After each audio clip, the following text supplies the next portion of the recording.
biyyoota hedduutti namni hamma eeganii ol umurraa kan ka'e rabbi nuun haa diduu awwaalchiyyuu rakkisaa ta'e jechuudha. Reeffi bakki itti kaan awwaalchi iddoon sirni namni kabajaan awwaalcha argatullee dhabee duuti baay'ee salphaa taatee rakkoo guddaa hawaasummaa dhale jechuudha.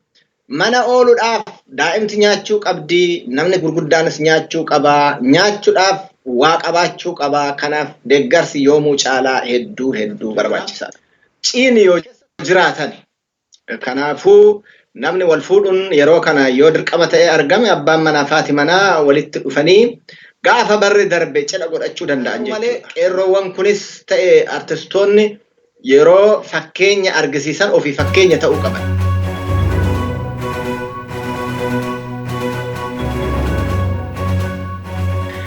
Hayyee akkam jirtu? Ani maqaan kiyya Asnaaqaa Tashoomaa Irkoo jedhama. Waa'ee dhukkuba hamaa biyya seene kan vaayirasii koronaatirraa dhufu COVID-19 jedhamu kanarratti yaada xiqqoo kennachuun barbaade. Innillee irra caalaa ogeeyyiin fayyaatii fi namoonni adda addaa yaada ofii waan kennaniif hedduu ibsamaa jira. Haa ta'uutii akkuma nama tokko waan natti dhagahamu dubbadhaa tarii waan haaraa hedduu isinitti himu hin jiru ta'a. Jalqaba uummanni akkaataan dhukkubni kun yoo inni jalqaba dhufu itti hubate homa salphaa, homa xiqqaa odoo baay'ee nama hin gaaga'in darbu se'eet hubate. Kanaaf xiyyeeffannaa guddoo ittiin kennine yoo laaltan biyyoonni akka Xaaliyaanii, biyyoonni akka Ameerikaa fi biyyoonni tokko tokko kan dhukkubni kun seenee miidhaa guddaa dhaqqabse mootummoonni isaanii dhukkubni kun homa salphaadhaan jedhutti fudhataa turanii. Booda garuu egaa miidhaan dhaqqabee booda namni akkaataan itti hubate eegasii argaa dhufe haga namni eegee ol ta'e jechuudha. Amma biyyoota hedduutti namni hamma eeganii ol umurraa kan ka'e rabbi nuun haa diduu awwaalchiyyuu rakkisaa ta'e jechuudha. Reeffi bakki itti kaan awwaalchi iddoon sirni namni kabajaan awwaalcha argatullee dhabee duuti baay'ee salphaa taatee rakkoo guddaa hawaasummaa dhale jechuudha. Kanarraan namni baay'ee rifate. Rifannaa kanarraan namoonni tokko biyya tokko keessatti rifachuurraa kan ka'e anuma xiqqoo dhukkubellee dhukkuba koronaa kanan naqabee du'uufani jedhaniin psychologically yookaan sammuudhaan itti qophaa'uu dhabuurraa kan ka'e yooma dhukkuba xiqqoon yookaan qufaa fi duunfafni akkuma yeroo kaanii nama qabdullee qabde namni yaaddoo guddaa keessa galee hedduu rifatee maatis rifachiisus jira. Akkasis ta'uu hin qabu. Maaliifi dhukkuba kana akka laafatti ilaalaa jechuuf odoon ta'in rifachuun sun mataan isaatu maatii ofiitis jeeqaa, ollaas jeeqaa, biyya silaa of eeggannoo godhachuu danda'an nama hanqisa jechuudha. Kanaaf of eeggannoo dursanii itti qophaa'uun hedduu barbaachisaadha. Yoo laalle dhukkuba kana mootummoonni biyyoota garagaraa akka itti simataniif akka itti fudhatan tarkaanfii fudhatanis garagaraa. Biyya ani keessa jiru biyya Norway kanatti olaaltan akkuma dhukkubni kun biyya kana seenen mana barumsaa cufanii ji'a tokko ol manni barumsaa hojiin cufame.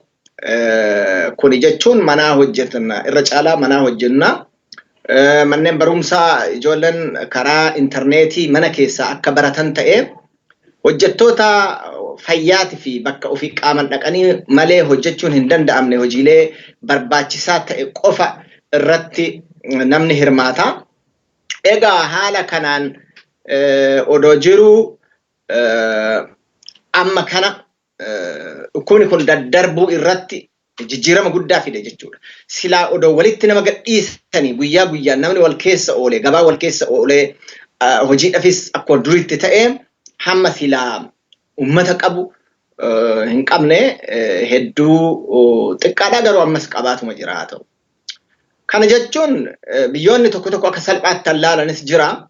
Asuma ollaa keenya biyya Sweden kuni akka biyya keenyaa kana hin goone hin cufne mana barumsas hin cufne Kanarratti biyyi suni uummata baay'ee qabamee nama baay'eetillee du'e biyya keenya wal bira qabnee olaallu jechuu biyya kana. Biyya Itoophiyaa hoolaalle immoo mootummaan Itoophiyaa yeroo baay'ee waan hojiin mul'isurra afaaniin waan haasa'utu caala. Miidiyaa irratti ba'anii waan hedduu haasa'anii waajjira muummicha ministeeraatirraa illee ibsa yeroo bahu hin dhageenyaa. Bulchiinsa magaalaa Finfinneetirraa hin dhageenyaa. Mootummaa naannoo Oromiyaatirraa takkee hin dhageenyaa. Garuu practically wanni godhamaa ture waan nama gaddisiisu xayyaarri Itoophiyaa Ethiopian Airlines jedhamu suni Afrikaa guutuu haga ammaa balali'aa jira. Haa ta'u isaan cufne jedhanii biyya China yeroo dheeraadhaaf addunyaan irraa kutte China vaayirasiin kun maddisaa achi haa ta'uutii biyya China xayyaarri Itoophiyaa balali'aa ture jechuudha. Isa malees biyyoota Awurooppaa kana ammallee kan tajaajilaa jiru kaargoo Ethiopian Airlines iti kana ragaatu jira. Ragaa qabatamaan fakkeenyaaf biyyi Norway kuni kaargoo Ethiopian Airlines fayyadamuudhaan meeshaalee China irraa as deddeeffata. Han ofii garuu hin qubachiisan laala. Biyyoonni Awurooppaa kun guutuun xiyyaarota ofii hin qubsiisan akka hin deemne godhan. Dhukkuba akka hin finne godhan. Namoota xiyyaara keessa hojjetaniifis riiskii san xiqqeessuudhaaf yookaan dhukkubni sun dhaqqabuu xiqqeessuudhaaf jechuudha. Kuni haa ta'u mootummaa Itoophiyaa yakkuudhaaf odoo hin ta'in tarkaanfiin fudhanne jedhaniif tarkaanfiin fudhatan waliin fakkaatu. Karaa biraatiin yeroo gabaabaa as gabaan hojiin akka cufamu waan jedhu labsiin bahee jira. Labsiin yeroo ariifataatis baheera. Yeroo muddamaa yookaan state of emergency labseera mootummaan Itoophiyaa. State of emergency kuni dhuguma dhukkuba dhaabuuf fayyadamoo irra caalaa nama keenya karaa siyaasatiin ukkaamsuuf fayyada kan jedhu bulleen laalla. Haa ta'u malee akka biyyoota gurguddatanii kana gabaa cufanii hojii cufanii manatti deebi'anii jiraachuun biyya keenyatti rakkisaadha. Sababiin isaatillee namni keenya jireenyi isaa harka qalleeyyiidha. Shamataan har'a shamatatanii boru jiraachuudha. Magaalota yoo laalle magaalota gurguddoo kana kan jiraniif naaggaa kan jiran warri qotee bulaan laftirraa guurratamee jira. Akka durii qonna hin qabu midhaan hin qabu. Hojii humnaa hojjetee bulaa. Hojii humnaa hojjetee yoo bulu immoo guyyaa guyyaan shamatatee harkatti guyyaa guyyaan isiidhaan qallaba ijoollee ofiitiif bitee gala. Hojiin kun gabaan yoo waliigalatti cufame jiraachuu hin danda'anii kanaaf duuti du'umaa hin ba'anii deeman jechuudha. Kanaaf mootummaan hirpha adda addaa walitti guurutti jira. Hirpha kanatti fayyadamuudhaan uummata humna hin qabneef nyaata dhiyeessuun murteessaadha jechuudha. Mana oolaa jechuu qofti gahaa miti. Mana ooluudhaaf daa'imti nyaachuu qabdi, namni gurguddaanis nyaachuu qabaa, nyaachuudhaaf waa qabaachuu qabaa. Kanaaf deeggarsi yoomuu caalaa hedduu barbaachisaadha. Keessattuu uummata keenya kan naannoo Somaaliitii fi naannoo adda addaatirraa buqqa'ee naannoo Finfinneetii fi iddoo adda addaa qubate kan qotee hin qabne daldalatee hin qabne yoomuu caalaa gadillee bahee kadhateellee akka hin arganne rakkoo keessa waan jiruuf deeggarsa isa barbaachisa.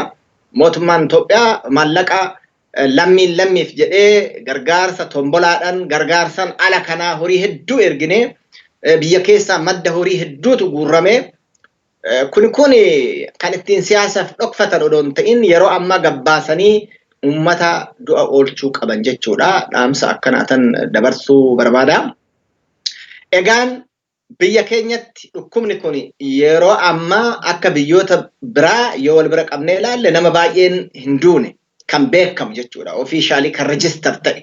Meeqatu du'ee odoo dhukkuba kanaan qabamuun isaa hin beekamin awwaalame kan jedhu beekuun hin danda'amu. Namni hedduun dhumuus danda'a. Biyyoonni biraa waan yaalii godhanii dhukkuba kanaan qabamuun seeran galmaa jiruuf hammam akka du'ee fi hammam akka dhukkubsatellee dafanii gargar baasuun hin danda'ama. Ta'ullee wal bira qabamee hoo ilaalame biyya keenya reefu dhukkubni kun seenaa jira. Dhukkubni kun immoo gaafa seenee uummata bira ga'ee uummata keessa seene rakkoo guddaa, rakkoo hawaasummaa, rakkoo jiruuf jireenyaa dhaluu danda'a. Kanaaf namni gaafa dhukkubni kun namoota ollaa, namoota biyyaa qabee ajjeesuu jalqabe dheeffuu irraa har'a dursee itti qophaa'uu qaba jechuudha. Biyya keenya iddirii fa'aatu jira. Beessuu qaba. Nama keenya akkamitti awwaallan akka durii sirna awwaalcha durii walii boonii boochisanii faradoon boochisanii awwaaluun sun hin jiraatu.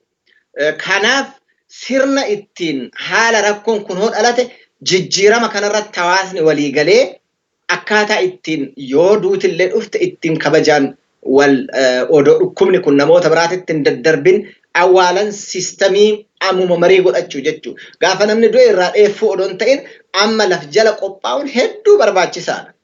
Booda hawaasa gidduutti rakkoo guddaa dhala. Namni tokko yoo namni irraa koronaadhaan qabamee waa ta'e namni yoo irraa awwaaluu dadhabe borullee hawaasa gargar kuta jechuudha wanni kun.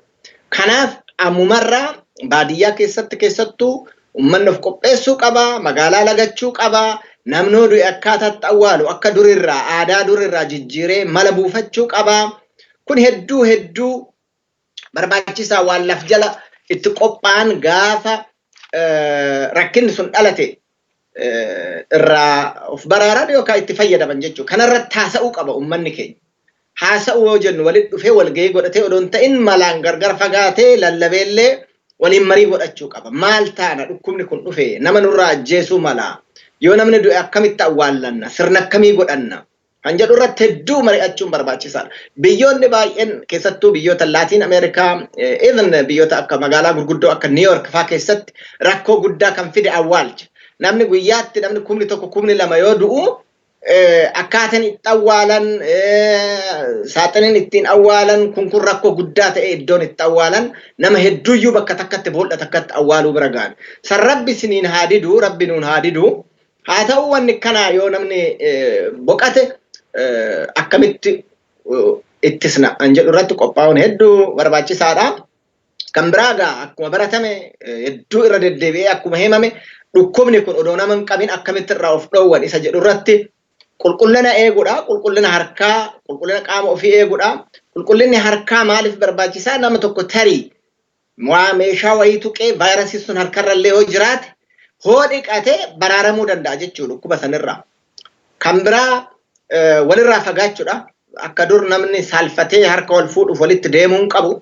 Aadaan amma cabuu qaba. Namni qaaniidhaan akkamittan harka fuune akka jedhee ija wal saalfatee walitti deemee harka wal fuudhuun wal dhungatuun akka durii sun hafuu qaba ammaaf. Kuni hedduu murteessaa du'aa fi jiruuf jechuu. Biraa rakkataa gargaaruudha. Aadaa Oromoo keessatti rakkataa hin gargaaranii ollaan wal iyyafatee eenyutu waa qaba eenyu waan qabu barahamaa kana wal baasuu qaba namni. Hatta horiyyoo qabaate gurguratee waa bitachuudhaaf gabaa akka duriititti hin ba'u ta'a. Walii liqeessee wal gargaaree bara kana hamaa kana jala wal baasuu qaba. Gabaan cufuun hin danda'amu biyyi keenya gabaadhaan jiraata keessattuu warri magaalaa. Kanaaf gabaa malli ittiin gargar fageessanii meeshaa walirraa bitatan akkaataa itti namni halaalatti itti wal keessummeessu irratti marii gochuu qaba. Siistama duraan hin baratamin barachuu qaba jechuudha. Keessattuu karaa deemuu namni keenya dhiisuu qaba. Karaa konkolaataan deeman hamma danda'ametti yoo lubbuu taate malee hafuu. Yoo deemanillee immoo keessattuu baadiyyaa keessatti faradoodhaan deemutu gaariidha. Gaangee faradoodhaan. Maaliif namni walitti hin dhiyaatu walirra hin taa'u konkolaataa keessa wal bira taa'a.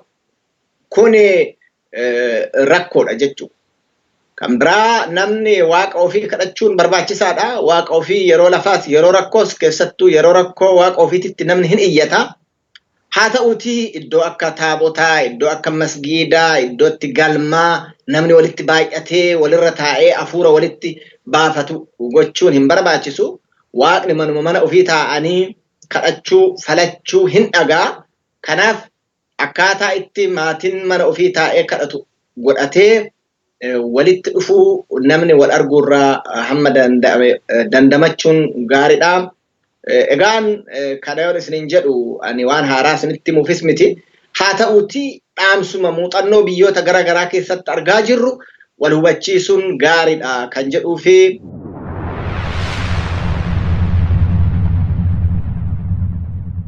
egaan waliin jireenya hawaasummaa keessatti jijjiiramatu jira yeroo rakkoo akkanaa kana keessatti fakkeenyaaf cidha yookaan wal fuudhuu laalchisee namni keenya cidha gaggeessuu hin qabu. Ciini namatu walitti dhufaa namni walitti dhufee hafuura walitti baafatutu jira. Ciini yoo jiraatan kanaafuu namni wal fuudhuun yeroo kana yoo dirqama ta'ee argame abbaan manaa fi haati manaa walitti dhufanii gaafa barri darbe cidha godhachuu danda'an jechuudha. Kanaaf namnis walis komatuu hin qabu. jedhan ayyaamne yookaan kan ayyaamne jedhee maaliifii akka baraatitti bulanii. Kana malees aadaa uummata keenyaa keessatti walitti dhufeenyi akka shangoo maabara waan adda addaa kana diggisanii nyaatanii dhuguu fi walitti sirbuu dhiichisuun akka dursuni haga dhukkubni kun darbutti dabarsuu qaba jechuudha namuu walii galee. Maaliifii hamma danda'ame kun rakkoo biyya guututti dhufe addunyaatti dhufe waan ta'eef rakkoo kanaan immoo bashannanuudha jedhanii lubbuu namaa gaaga'uun barbaachisaa waan hin ta'iniif homa walitti dhufanii waliin waa godhan hunda gara yeroo biraa dabarfachuun abshaalummaadha kan jedhu dhaammachuun barbaada.